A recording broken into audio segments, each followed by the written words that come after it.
Hello बच्चों, कैसे हो आप सब। आज हम शुरू करने वाले हैं CA foundation new syllabus business law first chapter Indian regulatory framework. और ये बहुत ही इंटरेस्टिंग चैप्टर है और बहुत ही ट्रिकी भी है, क्योंकि देखिए अभी तक आप क्या पढ़ रहे थे, अकाउंट्स पढ़ रहे थे, इकोनॉमिक्स पढ़ रहे थे, कुछ पार्ट मैथ्स का भी कर रहे थे, लेकिन अब आप लॉ करेंगे। ठीक है, कह सकते हो कि यार आप तो चार्टर्ड अकाउंटेंट बनने वाले हो, तो एडवोकेट वाला काम आप क्यों करेंगे। तो ये सारे डाउट्स हम यहाँ पे रिजॉल्व करेंगे। तो चलिए इस चैप्टर में क्या क्या कवर करने वाले हैं वो मैं एक बार आपको बताता हूँ। तो सबसे पहला है meaning of law and it's sources. तो बिल्कुल बेसिक से स्टार्ट करने वाले, बिल्कुल स्टार्टिंग से स्टार्ट करने वाले हैं ताकि आपको चीजें समझ में आए। ठीक है, तो सबसे पहला पॉइंट यही है कि मीनिंग ऑफ लॉ, लॉ आखिर है क्या और इसके सोर्सेज क्या है, कहां से आता है लॉ। ठीक है, next is type of laws in the Indian legal system. अगर हम इंडियन लीगल सिस्टम की बात करें तो कितने टाइप्स के लॉज है। ठीक है, अब जो भी लॉ है जो आपका किसी टैक्स से रिलेटेड है, मान लीजिए इनकम टैक्स से रिलेटेड है या फिर कंपनी से रिलेटेड कोई भी लॉ है, तो एज अ सीए आपको उसकी ज़रूरत पड़ेगी। ठीक है, वहीं अगर कोई क्रिमिनल लॉ है तो हो सकता है आपको उसकी ज़रूरत ना पड़े। राइट, सो इसलिए जानना ज़रूरी है types of laws in the Indian legal system. Next is enforcement of law. ठीक है, देखिए लॉ तो रहेगा, राइट, कानून तो बहुत सारे हैं देश में, लेकिन क्या उनका एनफोर्समेंट हो पा रहा है। एनफोर्समेंट का मतलब है कि क्या उन्हें लागू किया जा रहा है, राइट, सब लोग मान रहे हैं उसे या नहीं मान रहे हैं। ये हो गया आपका enforcement of law. And fourth point is major regulatory bodies. देखिए दोस्तों, सिर्फ जो कोर्ट्स हैं या फिर जो संविधान है, सिर्फ वो पूरे लॉ को नहीं संभाल सकते। राइट, इसके लिए आपको अलग अलग रेगुलेटरी बॉडीज चाहिए। एक्सपर्ट बॉडीज हैं, एक्सपर्ट एरियाज में काम करती हैं, जैसे कि मिनिस्ट्री ऑफ फाइनेंस है, ministry of corporate affairs that is MCA है, एसईबीआई सेबी है, आईबीबीआई है, ministry of law and justice है। ठीक है, ये सभी हमारे इस चैप्टर के ऑब्जेक्टिव्स रहने वाले हैं। तो चलिए फर्स्ट पॉइंट पे चलते हैं। यहाँ पे मैं बता दूं कि जो आपका ICAI का मटेरियल है वो मटेरियल दी बेस्ट है, एग्जाम वहीं से आता है। अगर आपको आपका ICAI का मटेरियल समझ में आ गया है, आपने पूरा कवर कर लिया है, तो बहुत अच्छी बात है, आपको कोई और बुक रेफर करने की ज़रूरत नहीं है। ये जो आप स्लाइड्स देख रहे हैं स्क्रीन पर, ये सभी ICAI के मटेरियल पर ही बेस्ड है, उससे कुछ भी कम नहीं किया गया है, ना कुछ उसमें ज़्यादा किया गया है, बस प्रेजेंटेशन को इम्प्रूव किया गया है ताकि अब जैसे अगर आप एक बड़ा पैरा पढ़ते हैं, एक पेज का पूरा पैरा है, तो आप समझने में उसमें दिक्कतें आती हैं। हमने उसे तोड़ के छोटे हिस्सों में बांट दिया है ताकि आपको चीजें आसानी से समझ में आए। राइट, सो चलिए चैप्टर ओवरव्यू देख लेते हैं। तो सबसे पहला है आपका इंडियन रेगुलेटरी फ्रेमवर्क, ये पूरा चैप्टर का नाम है। इसमें क्या कवर करने वाले हैं, सबसे पहला what is law. What is law में क्या कवर करेंगे, सोर्स ऑफ लॉ, कि भाई सोर्स क्या है, कहां से आया है लॉ का, जो जन्म है वो कहां से हुआ है, कैसे उसकी उत्पत्ति हुई है, अगर मैं बिल्कुल हिंदी में बताऊं तो आपको। ठीक है, next is process of making a law, जो कानून है, जो लॉ है, कानून है, वो कैसे बनता है। टाइप्स ऑफ लॉ, कितने टाइप के लॉ है। अब इस टाइप ऑफ लॉ में आपके अगेन फर्दर बाइफर्केशंस है। पहला criminal law, next is civil law, उसके बाद आता है कॉमन लॉ और उसके बाद आता है प्रिंसिपल्स ऑफ नेचुरल जस्टिस। ठीक है, ये तो हो गया टाइप ऑफ लॉ तक की बात। इसके बाद हम बात करते हैं मेजर रेगुलेटरी बॉडीज की। सो मेजर रेगुलेटरी बॉडीज में सबसे पहली कौन सी बॉडी है, मिनिस्ट्री ऑफ फाइनेंस। ठीक है, ये सारे गवर्नमेंट के डिपार्टमेंट्स हैं। So ministry of finance, ministry of corporate affairs, उसके बाद आता है SEBI, RBI, IBBI and then ministry of law and justice. ठीक है, उसके बाद हम क्या कवर करेंगे, structure of Indian judicial system, कि इंडियन जुडिशियल सिस्टम का स्ट्रक्चर क्या है। ठीक है, चलिए सबसे पहले बात करते हैं और जो सबके दिमाग में आ रहा है कि यार लॉ हमें क्यों पढ़ा रहे हो, हम तो सीएज हैं, हम तो चार्टर्ड अकाउंटेंट्स हैं, हमें लॉ की क्या जरूरत है, हमें कोई एडवोकेट थोड़ी ना बनना है, हमें लॉयर थोड़ी ना बनना है, हमें कोर्ट में थोड़ी ना जाना है। तो दोस्तों द आंसर इज, हो सकता है जाना पड़े। ठीक है, so why law lessons for CAs. Awareness of law is essential for becoming a full fledge chartered accountant. अगर आप फुल फ्लेज चार्टर्ड अकाउंटेंट बनना चाहते हैं तो आपको लॉ की, कानून की पूरी जानकारी होनी चाहिए। वो सभी कानून जो आपके सिलेबस से लिंक्ड हैं, जैसा मैंने पहले बताया इनकम टैक्स हो गया। ठीक है, अब आपको इनकम टैक्स लॉ की जानकारी होनी चाहिए कि नहीं होनी चाहिए। नहीं होगी जानकारी तो टैक्स कैसे सेव करोगे लीगल तरीके से, राइट, केसेस कैसे आप क्लाइंट के हैंडल करोगे। यानी कि फुल फ्लेज चार्टर्ड अकाउंटेंट को लॉज की पूरी जानकारी रहती है। Next, a chartered accountant is often the first level of contact for legal matters. First level of contact का क्या मतलब है, अब मान लीजिए कंपनी के सीईओ हैं बैठे हुए हैं और मान लीजिए आप कंपनी के सीएफओ हैं। ठीक है, तो सीईओ मान लीजिए कोई प्लान डिस्कस कर रहे हैं और वहां पे कोई लीगल मैटर की बात हो रही है, तो सबसे पहले वो किससे पूछेंगे, क्या सीधे वो अपने एडवोकेट के पास कॉल करेंगे, नहीं, ऐसा नहीं होगा। आपके सीईओ के सामने अगर सीएफओ बैठे हैं, बेसिकली वो चार्टर्ड अकाउंटेंट हैं, तो सबसे पहले वो उन चार्टर्ड अकाउंटेंट से ही वो मैटर डिस्कस करेंगे। यानी कि फर्स्ट लेवल ऑफ कॉन्टैक्ट आपके लीगल मैटर्स में कौन रहता है? चार्टर्ड अकाउंटेंट, क्योंकि वो आपके ऑफिस में रेडिली अवेलेबल है। ठीक है। Next, knowledge of law. अगर आपके पास लॉ की नॉलेज है एज ए चार्टर्ड अकाउंटेंट और अच्छी खासी नॉलेज है, तो क्या आप एक अच्छी एडवाइस दे पाएंगे मैनेजमेंट को? बिल्कुल दे पाएंगे। क्या आप अपने क्लाइंट्स को बेहतरीन लीगल एडवाइस पे सजेस्ट कर पाएंगे, लीगल मैटर्स पे एडवाइस दे पाएंगे? बिल्कुल दे पाएंगे। यानी कि अगर आपके पास अच्छी लॉ की नॉलेज है तो आप अपनी मैनेजमेंट को भी, मान लीजिए आप जॉब करते हैं तो मैनेजमेंट को भी सजेस्ट कर पाएंगे, सलाह दे पाएंगे। और अगर आप प्रैक्टिसिंग है, इन दैट केस आप आपके जो क्लाइंट्स हैं आप उनको अच्छी सलाह दे पाएंगे। ठीक है। यानी कि सीएस को लॉ पढ़ने की जरूरत है। पूरा कंप्लीट नहीं पढ़ना है, सिर्फ जो लिमिटेड एरियाज हैं जो आपके ऊपर एप्लीकेबल होंगे, जिन सब्जेक्ट्स पे आप काम करते हो उन पे एप्लीकेबल होंगे, सिर्फ वो एरियाज ही पढ़ने की जरूरत है। बाकी सभी लॉज की आपको जरूरत नहीं है। ठीक है। नेक्स्ट पॉइंट, ये जो इंडियन रेगुलेटरी फ्रेमवर्क है, भाई इस रेगुलेटरी फ्रेमवर्क की जरूरत क्या है हमें? ठीक है। क्यों ये पूरा स्ट्रक्चर बनाया गया है, रेगुलेटरी फ्रेमवर्क बनाया गया है? तो इसका मेन रीजन है to provide uniform rules and regulations. देखिए, अगर आप कोई कानून तोड़ते हैं, फॉर एग्जांपल आप गाड़ी से जा रहे हैं और आपने सीट बेल्ट नहीं लगाई, ठीक है, तो आप पे एक particular amount as a penalty charge किया जाएगा, राइट? क्या कोई और व्यक्ति जिन्होंने सीट बेल्ट नहीं लगाई, क्या उनसे कुछ अलग अमाउंट लिया जाएगा या फिर सेम ही अमाउंट लिया जाएगा? The answer is same amount लिया जाएगा। भाई आपने जब एक जैसा कानून तोड़ा है तो सेम ही पनिशमेंट है, राइट? यानी कि रेगुलेटरी फ्रेमवर्क है हमारे पास। जो हमारा कानून है ट्रैफिक का, वहां पे लिखा हुआ है कि भाई सीट बेल्ट नहीं पहनी तो एज ए एग्जाम्पल 1000 रुपए का आपका चालान है, राइट? मान लीजिए ऐसा कोई रूल बुक नहीं होती तो इन दैट केस क्या होता? ठीक है, तो इन दैट केस किसी पर 1000 का चालान लगता, किसी पर मे बी 200 रुपए का चालान लगता, किसी पर मे बी 5000 का चालान लगता, राइट? तो बहुत डिफिकल्ट हो जाता चीजों को मैनेज करना। सो अगर एक रेगुलेटरी फ्रेमवर्क है हमारे पास, इससे हमें क्या मिलता है? It provides a uniform rules and regulations.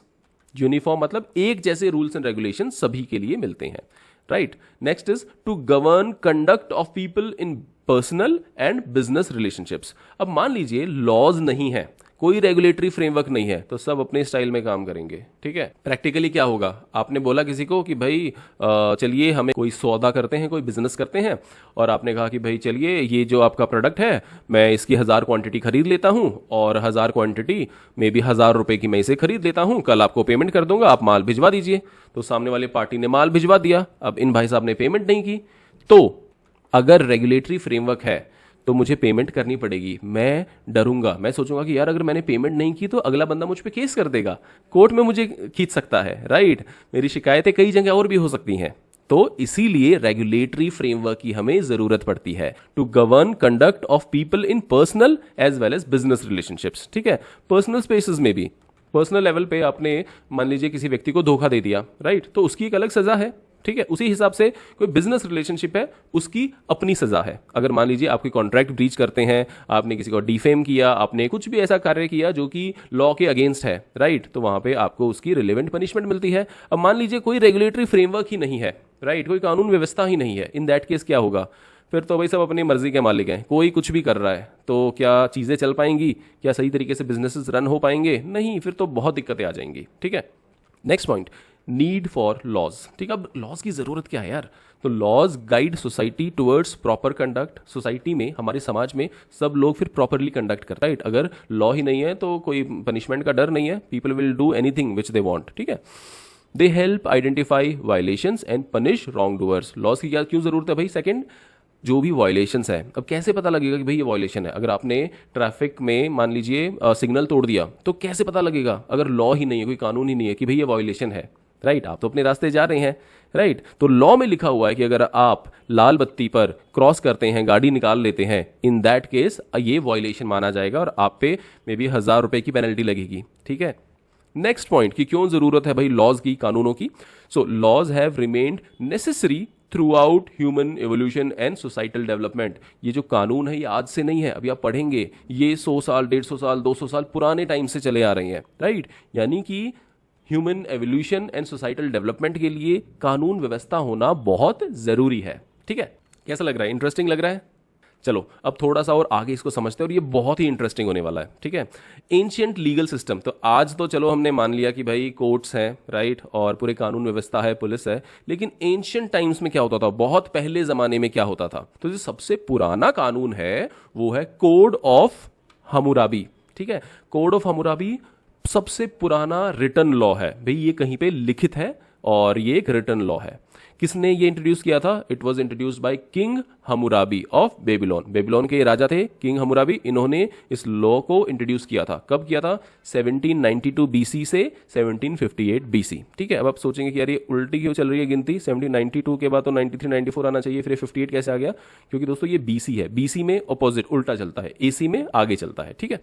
Laws were engraved on stone slab. देखो उस जमाने में पेपर नहीं थे भैया, ठीक है, ना पीडीएफ थी, तो कहाँ पे अब पूरे लॉज लिखे जाए, कानून लिखे जाए, तो ये लिखे जाते थे स्टोन स्लैब्स पे, पत्थर की स्लैब्स पे, and placed publicly for awareness, ठीक है। बड़े बड़े पत्थरों पे इन्होंने पूरे कानून लिख दिए और उसको आपकी पब्लिक प्लेसेस पे, मान लीजिए चौराहे के पास, किसी मार्केट के पास, कहीं और ऐसी जगह जहाँ पे पब्लिक ज़्यादा आती जाती है, वहाँ पे इन्होंने लगाए।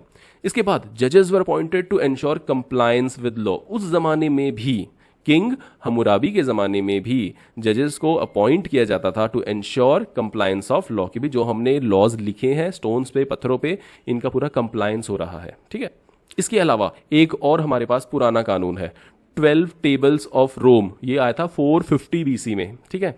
These were first detailed legal code. देखो उस जमाने में भी इन्होंने डिटेल्ड लीगल कोड यानी कि कानून व्यवस्था बनाई और उन्हें डॉक्यूमेंट किया।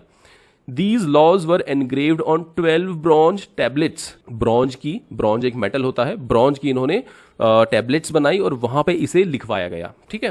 Purpose was to protect public rights and provide remedies for wrong, यानी कि पब्लिक के जो राइट्स हैं, ठीक है, हर व्यक्ति के कुछ राइट्स होते हैं, स्वतंत्रता का अधिकार है, बोलने का अधिकार है, तो हर व्यक्ति के राइट्स की रक्षा हो पाए, and provide remedies for wrong, कोई भी अगर कुछ गलत चीज करता है तो उसके लिए रेमेडी मिल पाए, कोई उपचार उसका हो पाए, ठीक है। तो ये अब अगर कानून है, लॉज हैं, तो वहां पर एक्सपेक्टेड है, Roman citizens were expected to know this कानून। भाई सभी सिटीजन्स को, आपको, मुझे, सभी लोगों को जो कानून है वो पता होने चाहिए, ठीक है। अगर आपको कानून पता ही नहीं है तो फिर क्या फायदा ऐसे कानून होगा, ठीक है।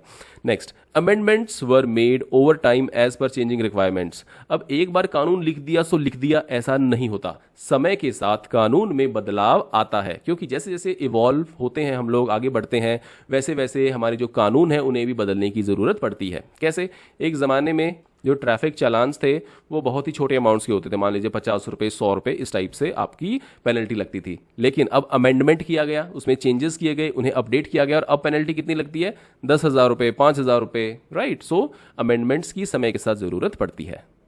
अब बात करते हैं व्हाट इज लॉ। भाई कानून है क्या चीज? Law is a set of obligations and duties imposed by the government for securing welfare and provide justice to the society। क्या है लॉ? एक सेट ऑफ ऑब्लिगेशंस हैं। ऑब्लिगेशन मतलब आपके कर्तव्य हैं, क्या क्या चीजें आपको करनी चाहिए, एंड ड्यूटीज, राइट। सो क्या क्या set of rules and regulations है जिसमें आपकी ऑब्लिगेशंस मेंशन्ड है, ड्यूटीज मेंशन्ड है, which is imposed by the government, ठीक है। गवर्नमेंट कुछ रूल्स, रेगुलेशंस, ऑब्लिगेशंस, ड्यूटीज लागू करती हैं सोसाइटी पे। इसका पर्पज क्या है? इसका पर्पज है सोसाइटी का ही भला, वेलफेयर ऑफ द सोसाइटी, ठीक है, welfare and to provide justice to the society, ठीक है, ताकि न्याय व्यवस्था हमारे समाज में बनी रहे, ठीक है।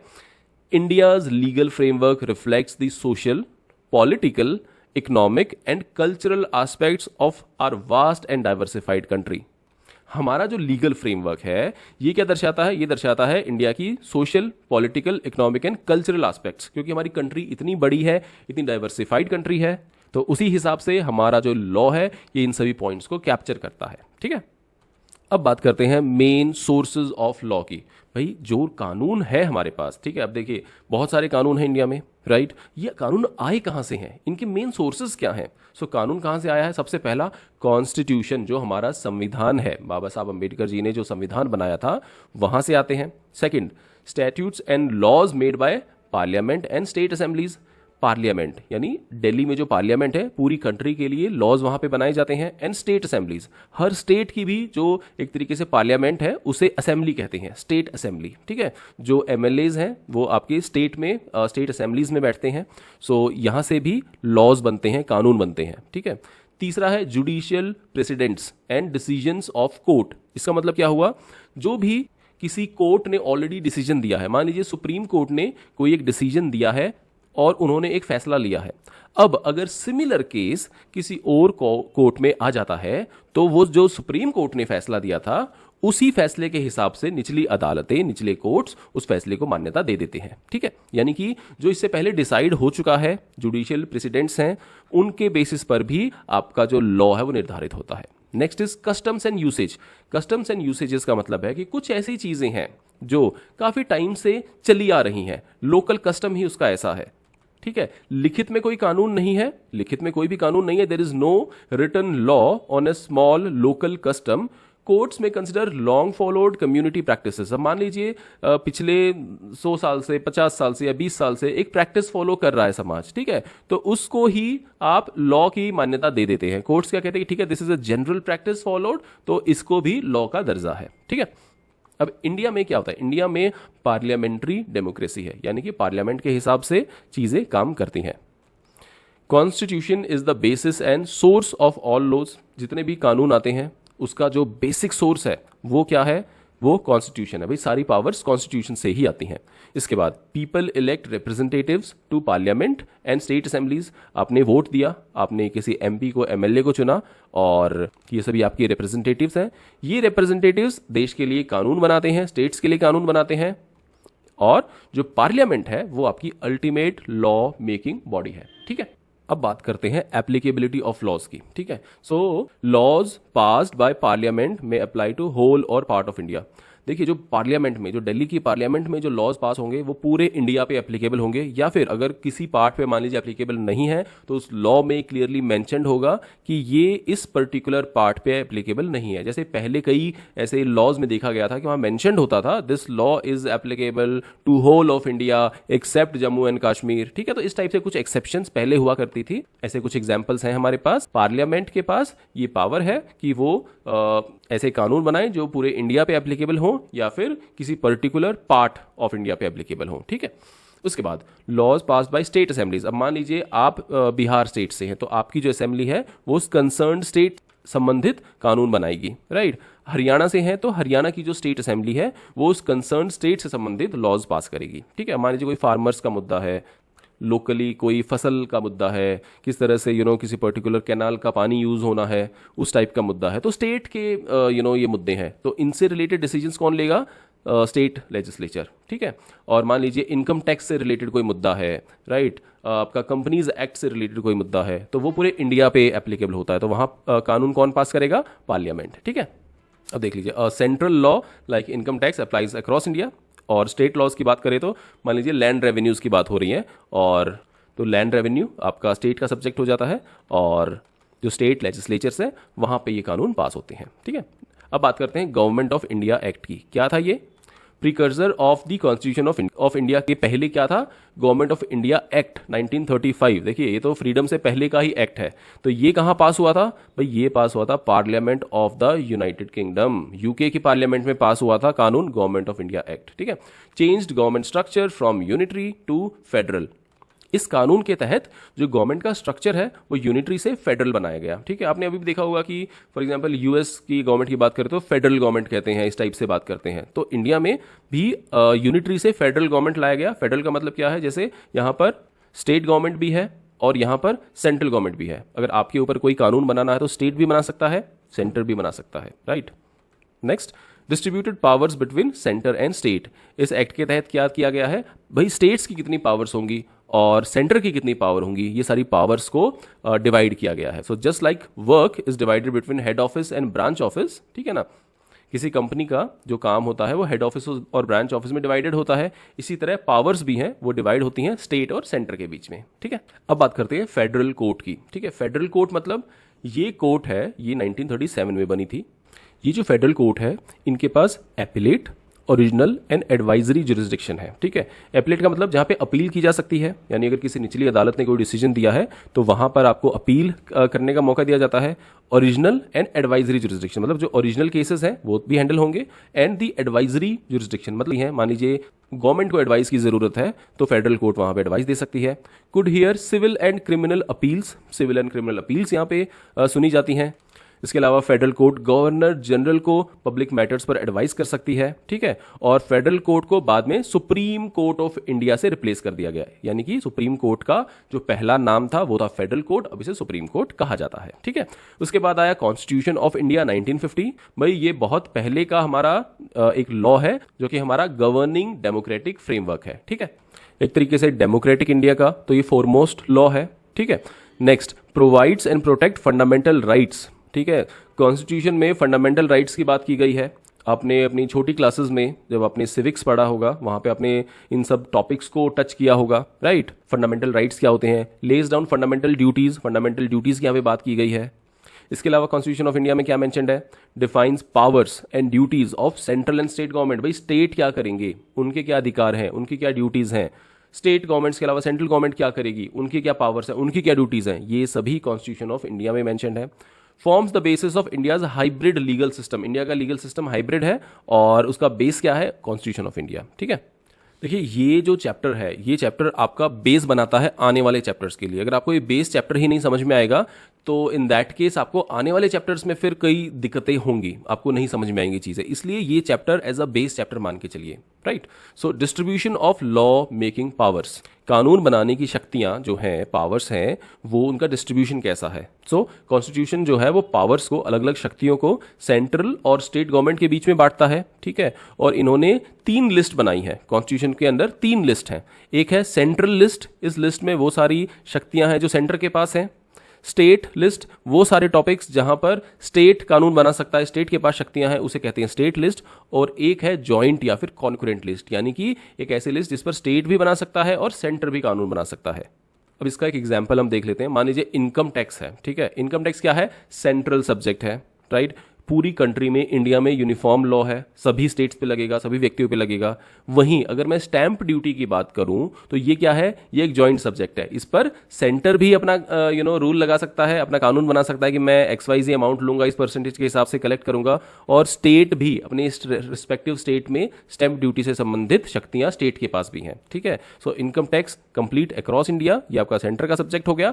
वेयर स्टैंप ड्यूटी कहां का सब्जेक्ट हो गया, सेंटर प्लस स्टेट दोनों का। इसीलिए आप देखेंगे कि इनकम टैक्स चाहे वो मणिपुर का बंदा हो, चाहे वो हैदराबाद का बंदा हो, चाहे वो हरियाणा का बंदा हो, इनकम टैक्स सब पे समान मात्रा में लगता है। लेकिन जो स्टैंप ड्यूटी है वो डिपेंड करती है। ठीक है, स्टैंप ड्यूटी हर स्टेट में अलग होती है, कोई 5% ले रहा है, कोई 4% ले रहा है, कोई 7% ले रहा है, राइट। ये अलग अलग रहेगी हर स्टेट में। नेक्स्ट टॉपिक है the process of making a law, कि भाई जो कानून हम बना रहे हैं उसका प्रोसेस क्या है। ये जो इतना हम अभी तक बात की है, क्या तरीका है जिससे ये लॉ बन के तैयार होता है, और ये हम डिस्कस करेंगे नेक्स्ट चैप्टर में, नेक्स्ट वीडियो में।